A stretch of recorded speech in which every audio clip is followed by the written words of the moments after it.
It has been 17 long years since I first found an 8-year-old girl selling wilted flowers outside of a Walmart. Now, her billionaire biological mother was handing her the keys to a sleek silver Ferrari, saying, "You have proven you are worthy of coming home." Emily, my daughter, took the keys, and then she turned to look straight at me. I wish you and I could say I understood what was happening in that exact moment, but I was completely lost. I just stood near the back of the University of Cincinnati's engineering pavilion, holding a plain white envelope containing $300. It was my graduation gift to her, the absolute most I could afford without touching the money I had set aside for my property taxes. My suit had been hanging in my closet since my retirement dinner. I had lost about 12 pounds since my retirement, meaning the shoulders of my jacket sagged and the pants felt loose around my waist. My right knee was throbbing from the walk across campus, and my good dress shoes had started pinching my toes before the ceremony even got underway. None of that had bothered me until I saw that car parked outside. It was low silver and polished bright enough to catch the afternoon sun, with a thin red ribbon running across the hood. People were already holding up their phones to take pictures. And then, of course, there was the woman standing right beside my daughter, Victoria Langford. Even if you did not follow the business news, you definitely knew that name. The logo of Langford Medical Systems was plastered on hospitals all over Ohio. Victoria herself possessed the kind of calm, expensive grace that made everyone around her stand up a little straighter without even realizing they were doing it. As she held out the polished leather key case, Emily accepted it. For one painful second, I looked down at the plain white envelope in my hand and felt a deep surge of shame. That is where this story ended up, but it actually began 17 years earlier on a bitter November night outside a Walmart on Wilmington Pike in Dayton. I was 46 then, still delivering mail for the Postal Service. On that particular day, a younger carrier had called in sick, so I had ended up covering his route after finishing mine. By the time I finally clocked out, it was nearly 8 o'clock, and freezing rain was tapping against the windshield of my old Ford. I stopped at the Walmart to grab some hot coffee pain relievers and a quick frozen dinner. That was the moment I first saw her. A tiny girl was standing near the cart return under a weak yellow light. Her gray sweatshirt was far too thin for the freezing temperature, and the cuffs swallowed up half of her hands. She held 5 flowers wrapped in damp newspaper. They were not store-bought flowers at all. They looked like they had been pulled straight from a neglected yard, with bent stems, torn leaves, and pink petals turning brown around the edges. I watched as she approached a man pushing a shopping cart, asking softly, "Would you like a flower, sir? It is just $1." The man hurried past without even glancing her way. She did not complain. She simply stepped back to the edge of the wet sidewalk to wait. I watched 2 more shoppers ignore her before I finally climbed out of my truck. "You got a permit for this flower business?" I asked as I walked over. Her eyes widened and she looked ready to bolt. I quickly raised both of my hands. "Easy, I am just kidding." She studied me carefully before asking, "Do you want one?" "How much for all of them?" I asked. $5, she replied. I handed her a $10 bill. Carefully counting the flowers twice, she held them out to me. "I do not have any change," she said. "Keep it," I replied. Her face tightened up immediately. "I am not begging." "I never said you were. You gave me too much." "Then consider it a bulk order," I said. That earned the smallest, briefest twitch at the corner of her mouth. Up close, I could see just how freezing cold she really was. Her lips had gone pale, and rainwater was dripping from her matted hair onto her shoulders. "When did you last eat?" I asked. "I ate," she replied, glancing toward the empty parking lot. "What did you eat?" "Food." "Well, that certainly clears it right up," I said. Turning her face, she looked away from me. Back then, there was a McDonald's inside the store. I told her I was heading in for coffee and asked if she wanted something warm to eat, but she refused me twice. On the 3rd try, I suggested she could pay for her own meal with her flower money if that made her feel better. That worked. She followed me inside, keeping several paces behind. She ordered 6 chicken nuggets, a small order of fries, and a hot chocolate. When the food arrived, she ate slowly, like someone trying not to attract any attention. Halfway through her meal, I watched her wrap 2 of the nuggets in a napkin and slide them into her pocket. "Saving those?" I asked. "For tomorrow," she said, Hearing those simple words was the exact moment something deep inside my chest shifted. "What is your name?" I asked. She hesitated before whispering, "Emily." "I am Thomas," I said. She nodded but did not offer a last name. When I asked where her parents were, her shoulders stiffened. "I am fine," she insisted. "But you and I both know that an 8-year-old selling flowers outside a store at night is rarely fine." "I am 9, she corrected. She was not, as I learned later. I stepped away from the table and called the police. Quietly, I thought, but when I turned back, her chair was empty. I spotted her running through the automatic doors. "Emily!" I shouted. By the time I hit the wet parking lot, my knee was already barking. Sprinting through the downpour, she made it past 2 rows of parked cars before slipping on the wet pavement, but she scrambled back up before I could get close. "Stay away from me!" she screamed. I stopped. Cold rain ran down my forehead and into my eyes. "I am not taking you anywhere," I said. "You called them," she accused. "Yes, I did." "I am not going back." "Back where, Emily?" She wrapped both of her arms tightly around herself and went silent. I kept a distance of about 15 feet. "I am not going to grab you," I told her, "but I am not leaving you out here in this cold either." Within 10 minutes, 2 patrol cars arrived at the scene, and a county social worker showed up nearly an hour after that. That was how I met Margaret Sloan, a tired woman in a worn brown coat who looked like she had not slept properly since the Reagan administration.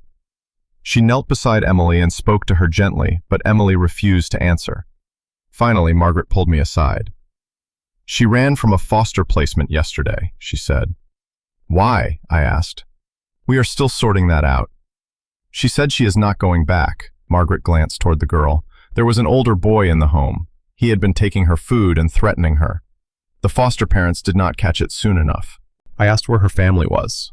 "Her mother abandoned her with an acquaintance several years ago," Margaret told me. "The acquaintance cannot keep her, and we've not been able to locate the mother."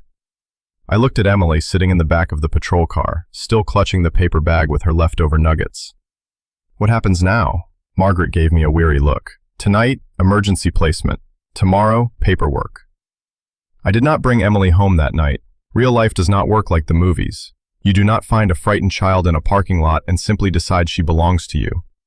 But the next morning I called Margaret. Then I called again 3 days later. During the following week, after Emily was moved to another temporary home, I asked if I could visit her. Margaret said no at first, but then she explained what it would take for a single widower with no children to become a licensed foster parent.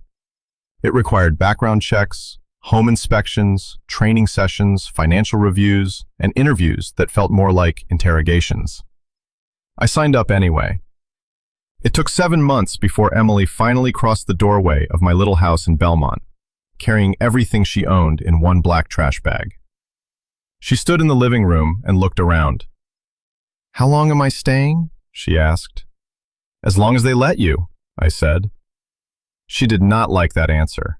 During her first few weeks with me, she hid crackers under her mattress and slept with her shoes right next to the bed. Every morning she packed up her few belongings before school because she expected to be moved again.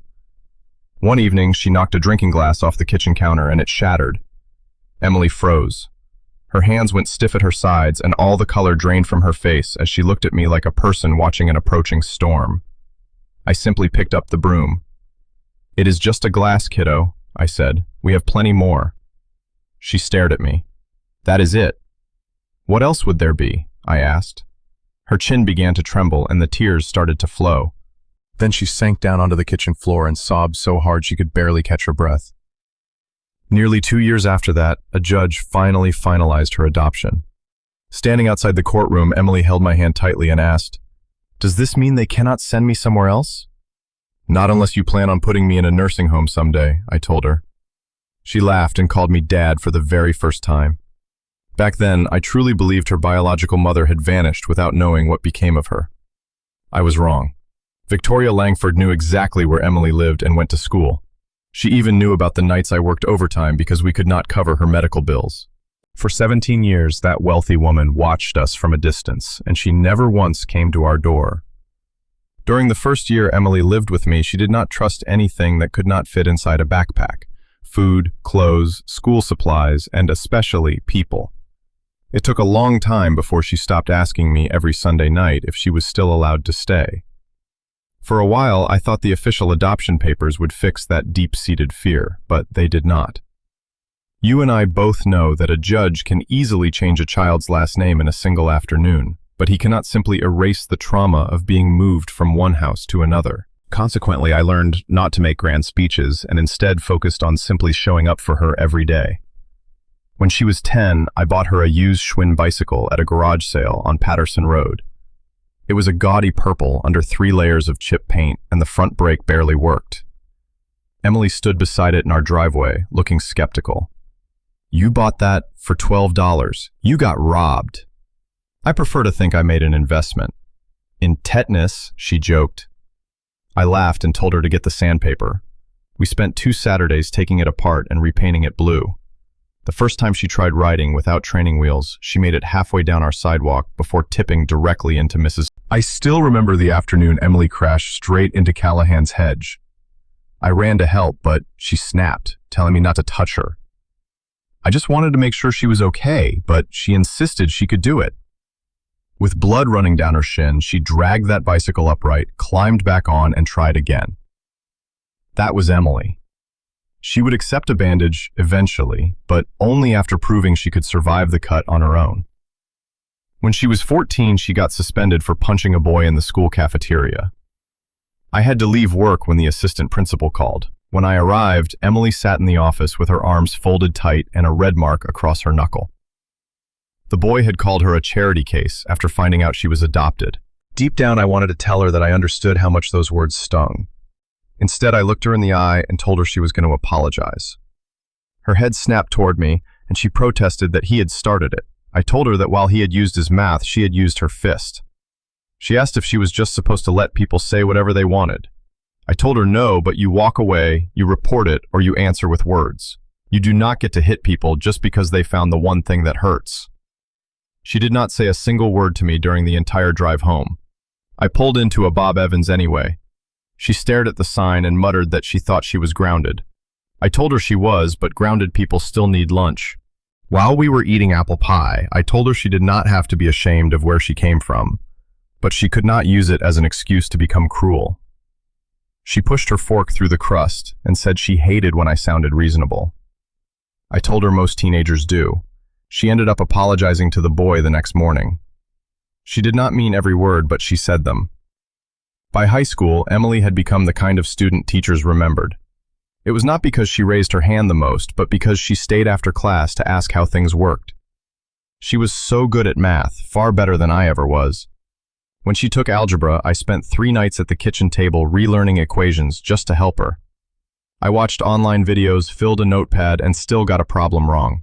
I remember Emily leaning over my shoulder, pointing out that I had switched the signs in the equation. I tried to play it off, telling her I was just testing her. She pointed to where I had written that I hate variables in the margin, laughing that it must have been part of the test, too. She laughed so hard that milk actually came out of her nose. Those are the years I hold on to most tightly.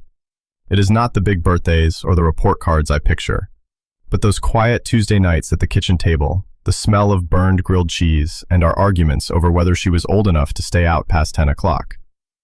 It is all those ordinary, quiet things. That is how a home is built.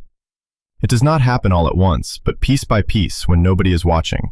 The day she got accepted into the biomedical engineering program at the University of Cincinnati, she came running into the kitchen holding the letter. She yelled that she had gotten in, and I looked up from my mail asking if she was sure. She slapped the envelope against my chest and told me to read it. Her scholarship covered tuition, but there was still housing, meal plans, books, insurance, and a dozen other hidden charges. I promised her we would figure it out, and she warned me not to do anything stupid. So naturally, I went and sold my fishing boat. It was not much, just a 19-foot aluminum boat with a faded green stripe and an old outboard motor that required a bit of prayer on cold mornings. Years ago, my late wife and I used to take that boat out to Indian Lake before she got sick. After she passed away, I kept it parked in the side yard under a dusty blue tarp. I only took it out on the water twice a year, but just seeing it sitting there made me feel like a small part of my old life was still waiting for me. A man from Springfield ended up buying it for $4,800. I stood quietly in the driveway as he hitched it to the back of his truck. When he drove off, his tires left two pale tracks pressed into the tall grass. Emily came home for the weekend and noticed its absence immediately, asking me where the boat went. I told her I sold it, and her face fell. She demanded to know why, saying it had just been sitting there. I tried to explain that the motor was starting to go anyway, but she just stared at me. I sighed and confessed that she needed the housing deposit. She dropped her backpack onto the floor with a heavy thud, reminding me that she had told me not to do that. I told her it was my boat to sell, but then she softly added that it had belonged to Mom too. That completely stopped me in my tracks. She rarely mentioned my late wife like that. She had never actually met her, but she knew every single story. I told her I knew, and she pleaded with me to stop giving things up for her. I argued that I was not giving up my life, but she insisted that was exactly what it looked like. I took a deep breath and told her she was not taking anything from me. I told her I was simply choosing where to invest my life. She looked away and wiped her cheek with the heel of her hand, promising that one day she would buy me another boat. I laughed and told her I would settle for her paying her phone bill on time. She tossed a dish towel at me and we both smiled. College changed both of us in ways we did not expect. Emily grew more independent, which was what I wanted, but it was still hard. The nightly phone calls stopped, and she started making decisions without asking me first. At the same time, my body began reminding me that I was no longer 46. My right knee had been bad for years, and then my lower back decided to join the daily protest. After long drives, two of the fingers on my left hand would go completely numb. I also started forgetting little things, like where I had left my glasses, whether I had taken my blood pressure pill, or why exactly I had walked into the garage in the first place. I kept telling myself it was nothing serious, just the natural toll of getting older. But then I had to retire from the postal service earlier than planned, after slipping on an icy porch. The fall did not break any bones, but it finished what decades of climbing stairs and carrying heavy mailbags had started. I kept the worst of the pain to myself. Emily was busy working on her senior project, a mobility device to help older patients regain their balance. The irony was not lost on me. It was during a quiet evening, while I was heating up some canned soup, that she called. She asked right away if I had taken my medication. I told her yes, and she pressed me, asking which one. I joked that it was the pill-shaped one, and assured her that I had taken it. There was a long pause on the line before she softly told me that I sounded tired. I tried to laugh it off, saying that since I was retired, being tired was simply in the job description. Emily did not laugh. She asked me to promise that I would tell her if something was actually wrong. I gave a quick reassurance, but the answer came too fast, and we both knew I was lying. By the time her graduation morning finally arrived, I had fully convinced myself that I was doing just fine. I left Dayton at 5:30 in the morning, driving my 2005 Ford F-150, while wearing the same Navy suit I had worn to my retirement dinner. Tucked in the glove box was a white envelope containing $300 and a handwritten note that read, "For whatever comes next." I parked much farther from the engineering complex than I should have, forcing me to walk slowly and pretend to admire the campus whenever my bad knee demanded a pause. When Emily walked across that graduation stage, I stood up before anyone else in my row. I proudly told the woman next to me that she was my daughter, and she smiled, saying she could tell. After the ceremony, we moved to a reception where they announced a special award for Emily.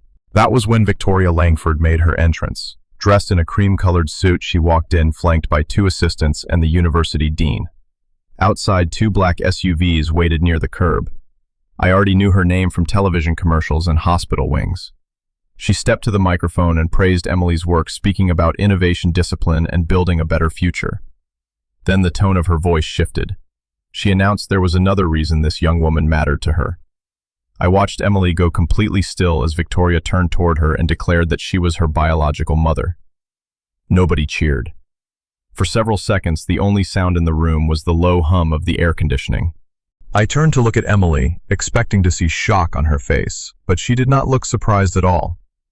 That quiet realization frightened me far more than the actual announcement. Victoria's assistant stepped forward with a small red leather box. Inside lay a Ferrari key, and looking through the glass wall, I could see a silver sports car parked outside with a ribbon across the hood. Victoria smiled at my daughter, telling her she had spent years proving what kind of woman she was, and that she had proven she was worthy of coming home. When Emily reached out and took that key, my fingers tightened around the cheap white envelope in my pocket. Then Victoria handed her a thick, cream-colored folder. She told her there was only one small formality to take care of before they could leave. Victoria held that folder with both hands, presenting it to Emily, as if it were a prestigious diploma, rather than legal paperwork. She explained that it was simply to protect everyone's privacy, and was nothing complicated. A man standing right behind her uncapped a pen and offered it to my daughter. That tiny gesture bothered me far more than it should have. They had brought their own pen, they had already marked all the signature lines, and they fully expected her to just sign it without question. Emily took the folder, but she did not accept the pen. She asked what exactly she was signing, and Victoria just smiled patiently. Victoria explained that it was a family reconciliation agreement to let them move forward without any outside interference. When Emily questioned what she meant by that, Victoria clarified that she meant the media lawyers and people who might try to exploit the situation. The cold way she said the word people made it feel like she had already sorted everyone in the room into the useful and the inconvenient. She turned back toward the guests and announced that Emily would have every opportunity she should have had from the beginning. She then began listing them off. A Chicago apartment near their headquarters, a job with the foundation, access to the Lake Forest estate, and a transition fund for her new life. Hearing her say those words, new life, hurt far worse than anything else. I looked around the pavilion, feeling the heavy silence. Faculty members stood awkwardly near the white tablecloths and trays of untouched food. Parents were whispering to one another, and graduates holding plastic cups of lemonade stood staring in disbelief. Outside the glass wall, the silver Ferrari sat baking under the hot afternoon sun like a polished, expensive promise. Emily slowly opened the folder to look inside. Meanwhile, Victoria kept speaking, reassuring her that there was no pressure to change her name unless she wanted to, but if she wished to reconnect with the Langford family publicly, they would fully support her choice. Deep in my worn jacket pocket, my fingers were still clamped around that paper envelope I had brought along, holding the $300 I thought would help with whatever came next. Looking back, that tiny sum felt like an absolute insult. I looked down at my own feet, staring at the shoes I had carefully polished just last night. The leather was badly cracked near the toes, showing every year of hard work. Right across from me, one of Victoria's fancy assistants was wearing a pair of shoes that likely cost more than my entire monthly pension check. I despised myself for even paying attention to something like that. But what hurt more was the quiet, bitter thought that followed. Maybe this grand life was exactly what Emily deserved instead of the old Ford with a heater that only worked when it felt like it.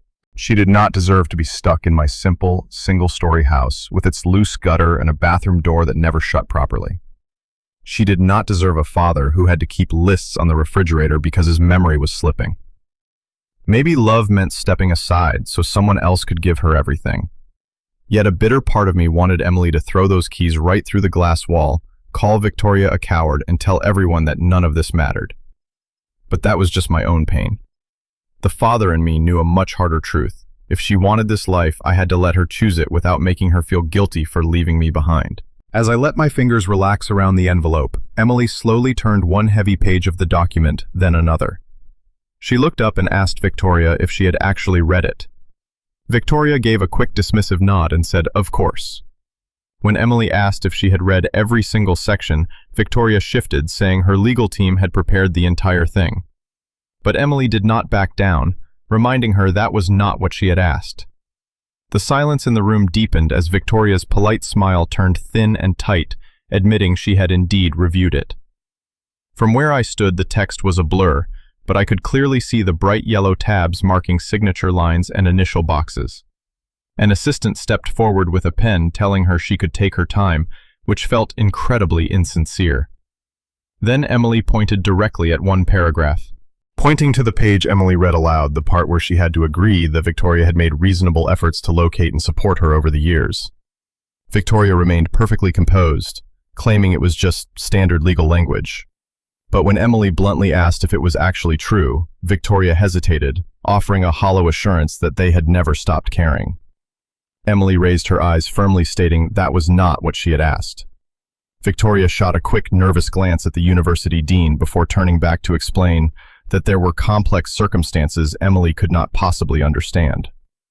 Emily immediately challenged her to explain them. Slowly, people in the crowd began lowering their phones. This no longer felt like a heartwarming reunion. Victoria folded her hands tightly, defending herself by saying she had been so young and under immense pressure from Daniel's family. According to Victoria, Daniel's family never believed Emily was really his child, and they had threatened her with custody battles, financial ruin, and even physical safety. She claimed she had made the only choice that could guarantee Emily a stable life. Hearing her excuses made my jaw clench in silent anger, but Emily remained completely poised. She looked Victoria in the eyes and asked how long she had known where we lived. Victoria tried to dodge the question, saying she had only hoped Emily was safe, but Emily pressed her again. When Victoria admitted she got occasional updates, Emily nodded slowly, asking if that started before or after her 11th birthday. It was far too specific to be a guess, and I saw Victoria's eyes dart nervously toward one of her high-priced lawyers. It suddenly hit me that Emily had come to this graduation ceremony knowing far more than she had ever let on. With a quiet confidence, she reached deep into the pocket of her black graduation gown and pulled out a single sheet of folded paper. Victoria looked uneasy, asking what it was as Emily slowly opened it up. It was a private investigator report from Wickham Investigations dated March 14, 2012. I watched all the color drain instantly from Victoria's face. Emily began reading the cold words aloud, reciting that the subject was living with her adoptive father, Thomas Walker, in Dayton, Ohio, attending Horace Mann Elementary with no immediate safety concerns. Hearing my own name spoken like a line in a corporate dossier made my skin crawl, and she kept reading, noting that I had recently started taking on extra weekend shifts. The paper noted that my daughter's dental treatment was likely putting a heavy financial strain on our small household. A sick feeling washed over me as I remembered that exact year when Emily needed braces and our basic insurance barely covered any of the cost. I had taken a second job delivering parcels on Sundays for nearly 4 months, lying to her that I was just bored and wanted the extra hours. Now I realized someone had been lurking in the shadows, watching our struggles and writing them down for profit. Victoria tried to clear her throat, defending herself by saying she only hired those professionals because she wanted to make sure Emily was safe. But Emily fired back, pointing out that Victoria knew she needed dental work and knew I was working double shifts, yet chose to listen to her lawyers and stay away. Without losing her composure, Emily asked if her lawyers had also advised her never to send a single birthday card over all those years. The entire room seemed to freeze and not a single person moved. I desperately wanted to step in and protect her, but something held me back. This was her fight, and she had earned every right to demand these answers on her own terms. Victoria looked down, murmuring that she knew how terrible this must look, but Emily corrected her instantly, saying it did not just look terrible, it was terrible. When a university staff member started moving toward the microphone to shut down the drama, Emily raised a hand to stop them, saying she was nearly finished. She then turned to the crowd, announcing that 3 weeks ago, she had been contacted by an attorney named Claire Reynolds. Way back in the third row, a woman stood up wearing a sharp, dark blue suit and holding a simple leather folder.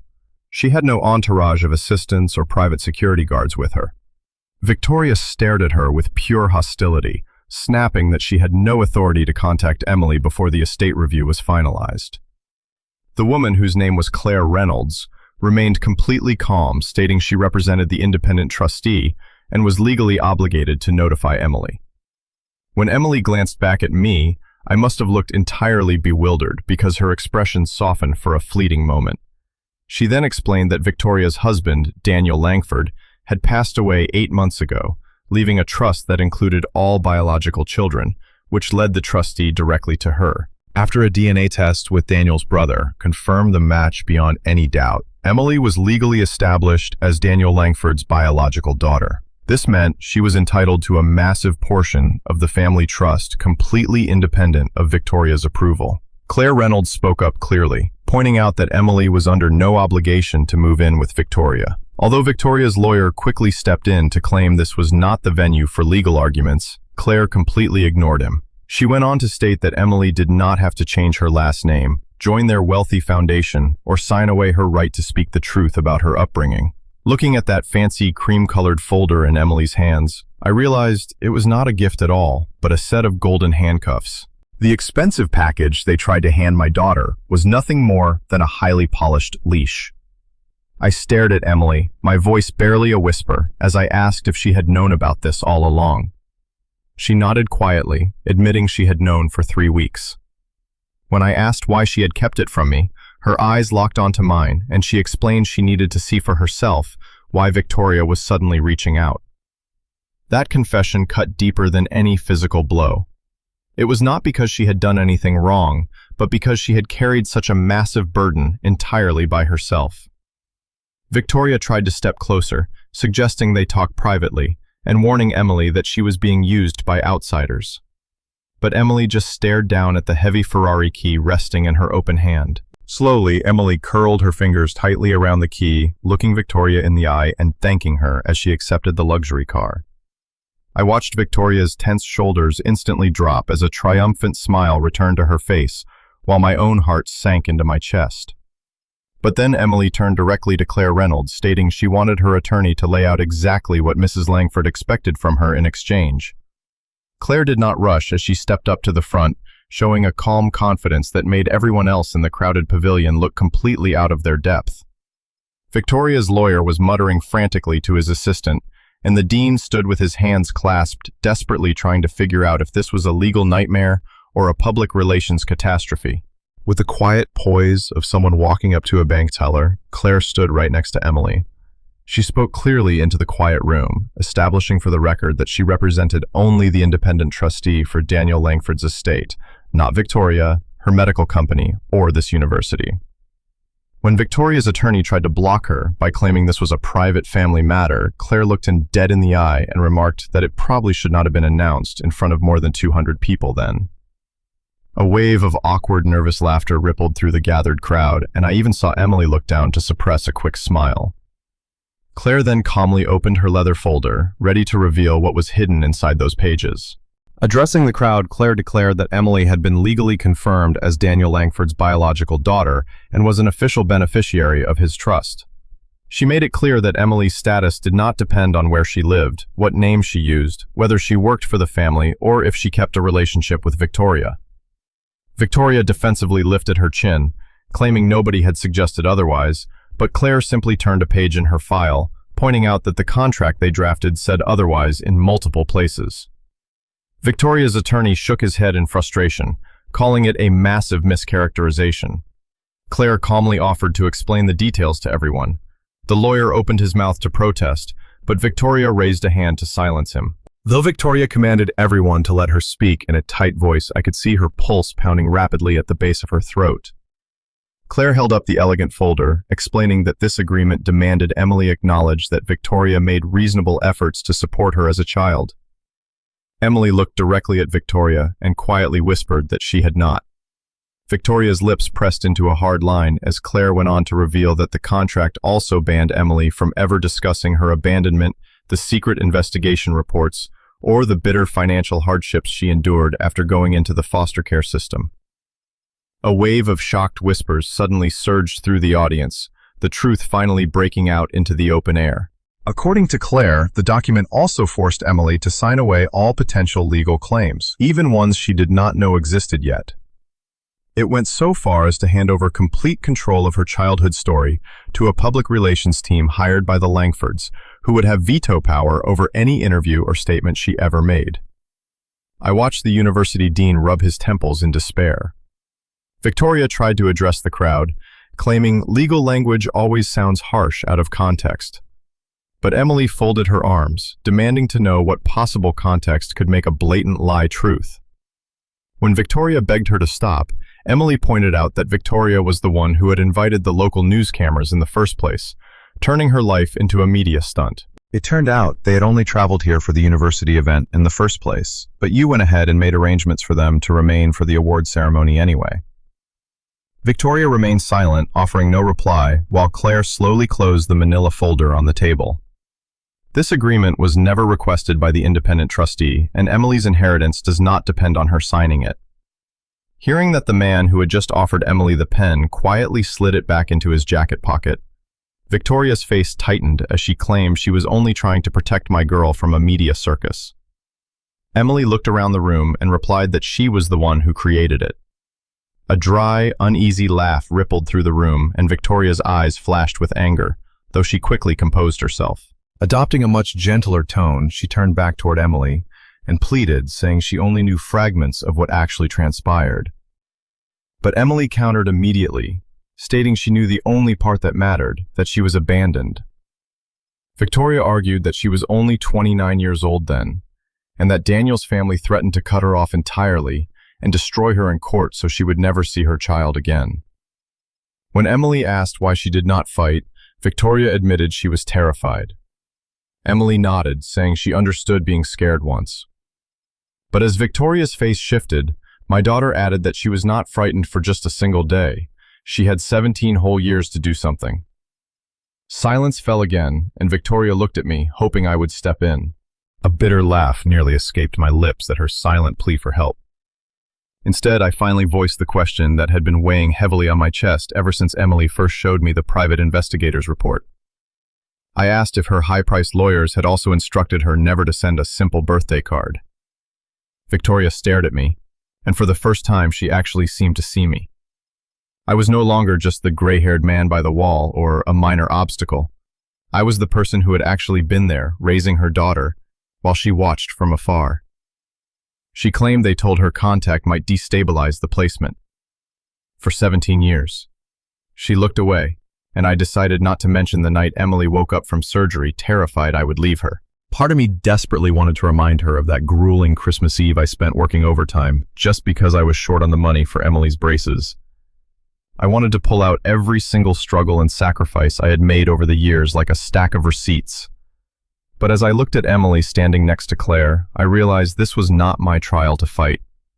Love is not some debt that needs to be collected in a public display, so I quietly stepped back. My daughter noticed my retreat and drew in a long, steady breath. She looked at Victoria and told her that while she claimed she watched because she cared, watching from a distance is not parenting. Her voice was quiet, but it carried incredible weight as she pointed directly at me. With a firm gaze, Emily declared that I had never just watched, but had always shown up. Victoria's eyes drifted back to me as my daughter continued listing the moments that defined our lives. She spoke of how I sat by her bed when she was sick, and how I forced myself to learn algebra because she was too embarrassed to tell her teacher she was struggling. She remembered how I worked extra shifts on weekends and lied, saying I was just bored. She even brought up how I sold the only physical keepsake of my late wife just so she could afford her college housing deposit. My throat tightened with emotion and I quietly spoke her name, but she simply shook her head, telling Victoria that she only came back because a DNA test made her valuable to their family. Even as Victoria's eyes welled with tears, her voice remained sharp as she protested that Emily's accusation was completely unfair. My daughter calmly agreed that indeed nothing about this situation was fair. She opened her hand, revealing the shiny key to the brand new Ferrari resting in her palm. For a brief second, I actually thought she was going to hand it right back. Instead, she lifted it high and reminded Victoria of her promise that the car belonged to her, with absolutely no strings attached. When Victoria hesitated and confirmed that was true, Emily stated she was holding her to that word. As confusion washed over Victoria's face, Emily turned to Claire and asked if they could transfer the vehicle directly to the local Foster Youth Alliance. Claire gave a firm nod and confirmed they could make the transfer as soon as the title paperwork was officially finalized. Victoria stepped forward, demanding to know what they were talking about. My daughter simply replied that the charity would put the vehicle up for auction. Those words hit Victoria harder than if Emily had physically thrown the heavy key at her. She explained that the proceeds would pay for emergency housing, laptops, transport, and college deposits for young people aging out of foster care. Victoria stared in disbelief, asking if she was really giving away a $250,000 luxury car just to humiliate her. Emily looked at the key and said it was for kids whose parents knew where they were but still never came. At first, a heavy silence filled the space, and the lack of immediate applause only made the moment feel raw and real. The entire room just hung on my daughter's words for a few quiet heartbeats. Then an elderly woman near the front began to clap, followed quickly by one of the professors. A couple of graduates stood up, and within seconds, almost the entire pavilion was standing and cheering. I could barely hear the noise because my eyes were locked onto Victoria. Her highly polished, composed facade had completely shattered. She whispered that Emily was destroying their only shot at being a family. But Emily just walked over, set the unsigned document on the podium, and declared she was refusing to let her pretend they already were one. Victoria's attorney quickly snatched up the unsigned legal documents from the podium. One assistant hurried out behind him, clutching the red leather jewelry box tightly. The second assistant lingered just long enough to warn Claire that any attempt to transfer ownership of the Ferrari would be heavily scrutinized by their legal team. Claire simply handed him her business card, calmly stating she was sure it would be. Outside, the sleek silver sports car remained parked near the curb with its giant red bow draped over the hood.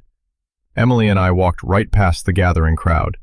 She was still wearing her graduation gown, and I was still carrying that simple white envelope in my jacket pocket, neither of us speaking a word until we reached the concrete parking garage. A heavy shift had occurred in the silence that stretched between my daughter and me. It was a far cry from the comforting, easy quiet we used to share on our long road trips when she was little. This silence felt crowded, packed, with unspoken thoughts and heavy history. I clicked the key fob to unlock my old Ford truck, and Emily pulled open the passenger door before pausing to look at me. When she asked if I was doing okay, I let out a dry, humorless laugh. I told her I was still deciding how to feel about a billionaire hiring people to spy on us for 17 years. She climbed in, and I started the engine, which made its usual grinding complaint before finally sputtering to life. For the first 10 minutes of our drive, neither of us spoke a single word. The traffic surrounding the university campus was moving at a painful crawl. All around us, excited graduates were leaning out of car windows, waving their caps while car horns blared. Happy families were posing for photos next to street signs, but none of that joy reached me. Instead, my mind kept replaying the image of Emily accepting that Ferrari key. I finally broke the silence, asking her why she had kept all of this a secret from me. She stared out the side window and murmured that she needed to find out what Victoria wanted. When I replied that she was avoiding my actual question, she turned to face me, asking if I really wanted her to call me up out of nowhere to say her biological mother was a billionaire who might leave her millions of dollars. I silently admitted to myself that she was right. I would have driven to Cincinnati before she could even finish the sentence. She sighed, saying I would have tried to fix everything. I reminded her that protecting her is my job as her father, but she countered by pointing out that she is already 25 years old. Her voice was not angry yet, but the tension was rising. I gripped the steering wheel, asking why she chose to carry this massive burden alone for 3 weeks. She argued that she had Claire, which I pointed out was not the same. She agreed, noting that Claire does not panic. She immediately closed her eyes and said that came out wrong, but I knew it was just the honest truth. She quietly explained that she was only trying to protect me, but I insisted that I did not need to be sheltered from her life. She immediately pointed out that I hide my own pain medication from her, which I argued was different. When she asked how, I stubbornly said it just was. She gave me a weary, exhausted look, and that was the moment our disagreement turned into something much deeper. She told me I still believe every hardship belongs on my shoulders, even when no one asks me to carry it. I told her that is simply what parents do, but she countered that it was just what I do. As the traffic light turned green and the driver behind us honked, I pulled forward and admitted I feared she might leave with Victoria. At her sharp head turn, I could feel the sting of her disbelief as she asked if I truly thought she would abandon me for Victoria after everything. I admitted that I did not know what to think. She said it sounded like I did not trust her. I let out a heavy sigh, hating the vulnerability of what I had to say next. I reminded her that I am 63. My bad knee can barely carry me across campus, and I constantly forget my own medication. When a woman shows up offering luxury cars, prime real estate, and endless connections, it is hard not to feel inadequate. I confessed that I was terrified she would look at Victoria's glamorous world and realize she had settled for my meager existence. A heavy silence filled the cab as we crossed the river and merged onto Interstate 75. Finally, Emily looked at me and insisted I was not competing with her biological mother. I told her it felt that way, but she explained that Victoria was only competing with 17 years she could never get back. Keeping my eyes firmly on the road, I listened as my daughter added that Victoria was losing because I was the one who was present. The anger completely drained from my body, replaced by a deep emotional weight. When we reached a rest stop north of Hamilton, I pulled into a parking slot. Emily asked what we were doing, and I muttered that my knee just needed 5 minutes to rest. Quietly reaching into my jacket pocket, I pulled out the plain white envelope and handed it over. She frowned, asking what it was, and I simply told her it was her graduation gift. When she murmured my name, I urged her to just open it. Her slender finger slid beneath the paper flap, pulling out the check and the folded note I had written, which promised it was for whatever comes next. Her expression grew serious as she saw the check for $300. I quickly mumbled that I knew it was not a fortune. She looked at me as if I had said the silliest thing, explaining it was the first gift she had received today that did not demand something in return. I looked away, my hand in hers. We lingered in that quiet rest stop until the dull ache in my knee subsided enough for me to drive. For about 2 days, I genuinely believed the most difficult part of this saga was behind us. Then the viral video started spreading. A college student had recorded Emily's speech and posted it online. By Monday morning, local television networks picked it up, and by Wednesday, national websites were running sensational headlines about the foster kid who rejected her billionaire mother. While some praised my daughter, others called her ungrateful. A few commentators claimed I had raised her to hate wealthy people, writing that I had poisoned her mind against her biological family, a sentence I read far too many times. It didn't take long for Victoria to spin her own version of the truth, putting out a public statement claiming she had tried to settle things quietly, but had been ambushed by greedy opportunists. Her legal team immediately went on the attack, dragging Emily's trust claim through the mud. They couldn't undo the DNA match, but they sure knew how to throw sand in the gears. They demanded more testing, nitpicked decades-old adoption files, and insisted on auditing every single message between Claire and my daughter. Meanwhile, that fancy Ferrari sat in legal limbo, while the weeks dragged into painful months. Emily had to endure endless meetings, give blood sign, endless stacks of affidavits, and answer the same exhausting questions over and over. Instead of starting her new job at that medical device company in Columbus, Emily had to push her start date back twice. I watched the heavy toll of this battle slowly settle into her face. One evening I found her buried under a mountain of legal papers at my kitchen table. I sat down and told her she could just walk away from all of it. Without looking up, she whispered that walking away was exactly what Victoria wanted. I reminded her she didn't need their money, but she set her pen down. It was never about the money, she told me. If she quit, it meant Victoria could just make things difficult to erase her again. Right then, I realized she wasn't fighting for a fortune. My daughter was fighting for her right to exist in a world that found her inconvenient. Victoria was facing her own share of trouble. An internal corporate audit revealed that her company, Langford Medical Systems, had secretly paid the private investigators tracking Emily, hiding the costs as risk management. The board launched an investigation, forcing Victoria to step aside from daily operations. It wasn't an instant ruin, because real life is rarely that clean, but the absolute control she depended on was finally slipping away. 6 months after graduation, while Emily and I were eating homemade chili at my kitchen table, Claire called us.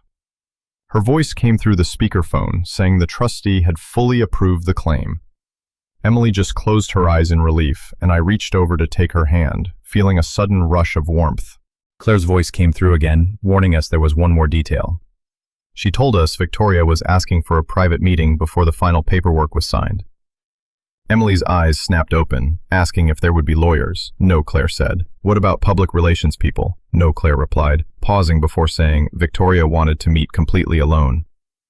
If you had told me 6 months ago that a woman like Victoria Langford would want to meet us without any lawyers, cameras, or assistants, I would have laughed. But here we were. Emily chose a quiet little diner just outside Dayton called Mel's Country Kitchen, a peaceful spot off the highway where truckers stop for coffee before sunrise. The vinyl booths inside the diner were worn smooth from decades of resting elbows and quiet conversations. Victoria showed up 5 minutes early, and I almost didn't recognize her. The expensive cream-colored suits were gone, replaced by simple dark jeans, a navy sweater, and a light jacket. There wasn't a security guard in sight, She looked much older, not because of wrinkles, but because she looked completely exhausted. When she spotted us, she walked over slowly and stood beside our table, quietly thanking us for coming. Emily gestured toward the empty booth seat, and Victoria slid in. The local waitress poured coffee for all three of us, having no idea she was serving one of the strangest, most quiet family reunions in all of Ohio. For nearly a full minute, absolute silence hung over our table. Finally, Victoria wrapped her hands around her warm mug, admitting quietly that she had practiced this conversation 100 times. Emily looked at her and asked, and Victoria confessed that every version sounded like she was just defending herself. When Emily stayed silent, Victoria looked at her, saying she had spent 17 years telling herself a story. Emily asked what story, and Victoria took a slow breath. She explained she had convinced herself she left because she had no other choice. There was some truth in it, she added, explaining that Daniel's parents hated her after finding out about her affair, and they easily convinced him that Emily couldn't possibly be his own daughter. Looking down at the table, Victoria whispered that when she left, she promised herself she would return once the dust settled. But you didn't, Emily pointed out. Victoria agreed, and when Emily asked why, Victoria closed her eyes, admitting that each passing year only made it harder to come back. Another heavy silence settled over us. Victoria then confessed she had been receiving reports about Emily over the years. At first, she said she just wanted to know if Emily was alive, and Emily nodded, saying she knew. Then Victoria mentioned finding out Emily had been placed with me, and I kept my mouth shut, listening. Victoria said she told herself Emily was safe with me, causing Emily to lean forward and ask if that made her abandonment easier. Victoria simply nodded, whispering yes. She made no effort to sugarcoat her past actions, admitting that was the very lie she repeated to herself until she started believing it. After another long pause, she explained that when she saw the reports showing I was working endless overtime, or when she saw Emily's school pictures and excellent grades, she convinced herself that showing up would only disrupt and confuse her. Then she turned her gaze directly toward me. She swallowed hard, admitting the painful truth was that she was never trying to protect Emily at all. She was only protecting herself. Those heavy words lingered in the quiet diner air. There were no excuses, no shifting of blame, just raw honesty.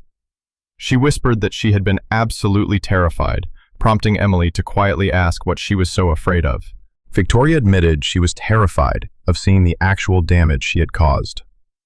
Right then, our waitress came back and slid our breakfast plates onto the table, but nobody touched a single bite. Victoria kept her focus on Emily, explaining that on the day Daniel passed away, money was the last thing on her mind. Emily kept quiet, letting her speak. Victoria confessed she was thinking about her secrets, shaking her head as she recalled how she panicked when the trust lawyer began digging up old adoption files. She let out a bitter, self-deprecating laugh, admitting with deep shame that her first thought wasn't about getting a second chance to know her own daughter. Instead, she was terrified the whole country would find out what a terrible mother she had been. And Emily silently let her finish. So she did what she always did and tried to control everything around her. Looking down at her hands, she listed the things she fought for, the Ferrari, the settlement agreement, the media, all of it. Meeting Emily's gaze once more, she confessed that she didn't come back into her life because she thought Emily needed a mother. A lone tear rolled down her cheek as she admitted she only came back because she desperately needed to maintain control. She drew a shaky breath and said she was sorry. That was it. Just those 2 words. No buts, no excuses, no pointing fingers at Daniel or her high-priced lawyers. She just took ownership of the pain she caused. Emily sat quietly, watching her face searchingly for a long, heavy moment before replying. When Emily finally spoke, she told Victoria that she believed she was sorry. Victoria looked up with a glimmer of hope, but Emily quickly added that believing her wasn't the same as pretending nothing happened. That brief hope faded, replaced by quiet acceptance. Emily folded her hands, stating that if they were to have any relationship, there had to be strict rules. Victoria nodded, agreeing to anything. Emily went on saying she must never show up at my house without asking, never send expensive gifts to fix the past, and never call me her adoptive father. Victoria glanced at me, then looked back at Emily, agreeing to every single boundary. Victoria gave her word she wouldn't do those things. Then Emily added another condition, warning her never to tell anyone else that she was the one who raised her. Tears welled up in Victoria's eyes again, as she promised she wouldn't. Emily kept going, telling her that if she lied about their past even one single time, they would be completely finished. Victoria agreed without any hesitation. We ended up sitting there talking for another hour, not because all our deep wounds were suddenly healed, but because for the first time, nobody at the table was fighting to win. Victoria asked about Emily's new job, and Emily gave polite answers. She even asked how my bad knee was holding up, and I told her the joint still complained much louder than I did, which actually made her smile. It was just a small smile, but it felt genuinely human. When we stood up to leave, Victoria reached into her purse, and I felt my shoulders instantly tighten up. She noticed my reaction and spoke softly, saying it wasn't a gift, before sliding a folded piece of paper onto the table. It had her private, personal phone number written on it with no lawyers or corporate assistants in the way. She told us if either of us ever wanted to talk, we could reach her directly. Emily picked up the slip of paper without making any promises, and neither did I. Sometimes I think that is what forgiveness really looks like. It isn't always a warm hug or tears. Sometimes it is just leaving a single door unlocked. A month later, the trust officers officially wrapped up the entire process, and Emily received every single penny that the law decided belonged to her. She didn't buy a spot in the lavish Langford estate, nor did she join their family corporation. Instead, she kept working hard at her engineering job. She had that luxury Ferrari transferred and auctioned off, using every dollar to establish scholarships, housing aid, laptops, and travel grants for young people aging out of the foster care system. With some of her inheritance, she quietly went ahead and paid off the rest of the mortgage on my house. I spent 3 whole days arguing with her, insisting that I didn't need her paying my bills. But she just smiled at me with that knowing look of hers. She reminded me that I didn't raise her so she would owe me anything. I told her exactly, but she just replied that I raised her to know how to take care of people. I couldn't find a single decent argument to counter that. Nearly a year after her graduation, on a beautiful spring morning, Emily drove me out to Indian Lake. Tied up to the wooden dock was a used, simple aluminum fishing boat. It wasn't fancy or expensive, but it was just the right size. She tossed me the keys, and I told her she kept her promise. She laughed, telling me that I was the one who kept mine. We spent the whole afternoon out on the water, catching next to nothing, and it was absolute heaven. Before we drove back home, Emily insisted we take a quick picture together. She didn't want it next to the boat or the scenic lake, but right beside my old, beat-up 2005 Ford F-150 truck. She wrapped her arm through mine, looked up at me, and told me to smile, Dad, so I did. That simple photo still sits on my fireplace mantle today. People occasionally ask why there isn't a picture of the famous Ferrari, the grand Langford mansion, or the day she inherited enough money to change her life. The answer is incredibly simple. Those luxury items changed her future, but this old truck is a reminder of exactly who carried her there. Growing old has taught me a lesson I wish I'd learned sooner. Most parents aren't afraid of wrinkles or smaller retirement checks. We are afraid of becoming unnecessary. We fear waking up to find the people we loved have simply outgrown us. But Emily taught me something better. If you raise someone with patience, honesty, and unconditional love, they might stop needing you to solve every problem, but they will never stop knowing where home is. Blood explains where a child begins, but it cannot explain who stayed. Victoria gave Emily life, but I was lucky enough to share the rest of it. Thank you for listening. If someone in your life proved family is built by love rather than blood, please share your story, because those moments remind us what really matters.